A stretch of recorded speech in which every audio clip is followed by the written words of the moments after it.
मूल अंतर डी और ड अक्षर में। What is the basic difference between D and ड? डी केवल इसका नाम है, जबकि उच्चारण के समय जब इसे हम सुनेंगे किसी से, ड ड, वो बोल क्या रहा है? ड ड। जो डी है नाम है, वह केवल लिखने में आता है। यह बिल्कुल उसी प्रकार है जैसे यहाँ पर ड ड लिखने के लिए यूज होता है। तो कृपया हमेशा ध्यान रखें, जब मूल की बात हो रही है, हम बोल भी ड रहे, हम सुन भी ड रहे, इसीलिए मैं हमेशा बोलता हूँ इसका केवल डी क्या है? नाम है, जबकि उच्चारण के समय इसकी ध्वनि ड ही होती है। अर्थात नाम और काम दोनों में ही भिन्नता है।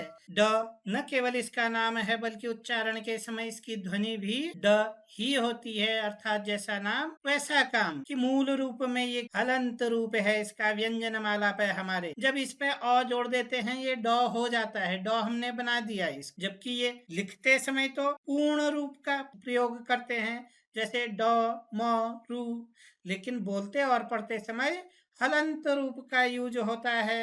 हमें बताया है पहले से, बोलना पढ़ना है इसे प्रयोग करें, ने लिखना है इसे प्रयोग करें। जैसे मैं बोल रहा हूँ ड डमरू, डमरू नहीं बोलूंगा मैं, हिंदी में क्या बोलूंगा? ड डमरू, डमरू, ड डंडा। डी, अब डी कब बनता है? अगर हिंदी की दृष्टि से देखें, हलंत रूप में आपका ड है, देन उसके साथ आपकी ई आ गई, क्या बन गया? डी। यहाँ क्या है? ड के साथ अ आया और यहाँ ई। अब यहाँ से अ हटा दें बोलते समय, यहाँ से ई हटा देते हैं, हमारे पास क्या बचा फिर? यहाँ भी ड, यहाँ भी ड, ड डमरू, ड।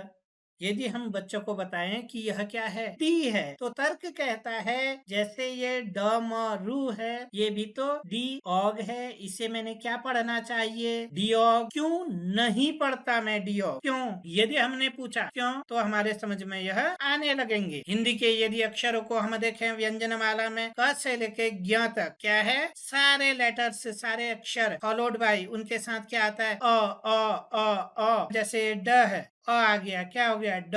क है, क के साथ अ आ गया, क्या हो गया? क। ग है, ग के साथ अ आ गया, ग। मूल रूप में यदि व्यंजनमाला की हम बात करें, यह पहले से ही अलग अलग बता दिया गया है व्यंजनमाला में कि लिखते समय इस रूप का प्रयोग होगा और बोलते और पढ़ते समय आपके इस रूप का प्रयोग होगा। डी अक्षर वास्तविक रूप में हमें क्या ध्वनि देता है? ड ड अ ग, डड डॉग, डड डॉल, डड डमरू, डड डंडा, डड डंडा, डड डमरू, डड डॉल, डड dog. D for C for नहीं बोलना है, क्योंकि इनके नाम काम के नहीं है। अगर होंगे भी 100 में से 2। आइए अब हम बढ़ते हैं अपने प्रैक्टिकल सेशन की तरफ। अपनी पुस्तक में हमें इन्हें कैसे पढ़ना है और व्यवहार में कैसे लाना है, हिंदी शब्दों की सहायता से हमें अंग्रेजी कैसे सीखनी है, यह जान।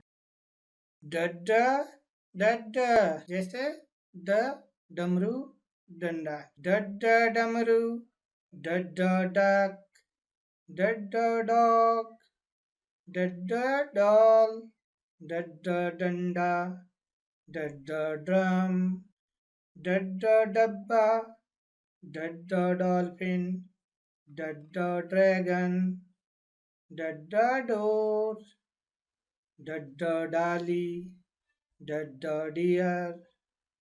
सब पे क्या साउंड आता है? डड डड। अब इसे गा देते हैं।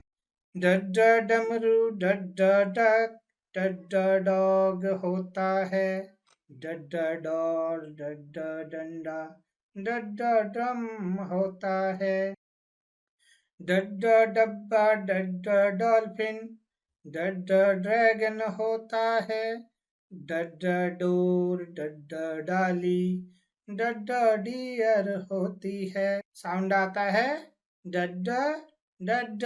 यदि अभी तक भी आपने लाइक और सब्सक्राइब नहीं किया तो लाइक और सब्सक्राइब जरूर करें और लोगों के साथ शेयर करना ना भूलें, जिसके लिए आपका हृदय से अभिनंदन किया जाता है। धन्यवाद।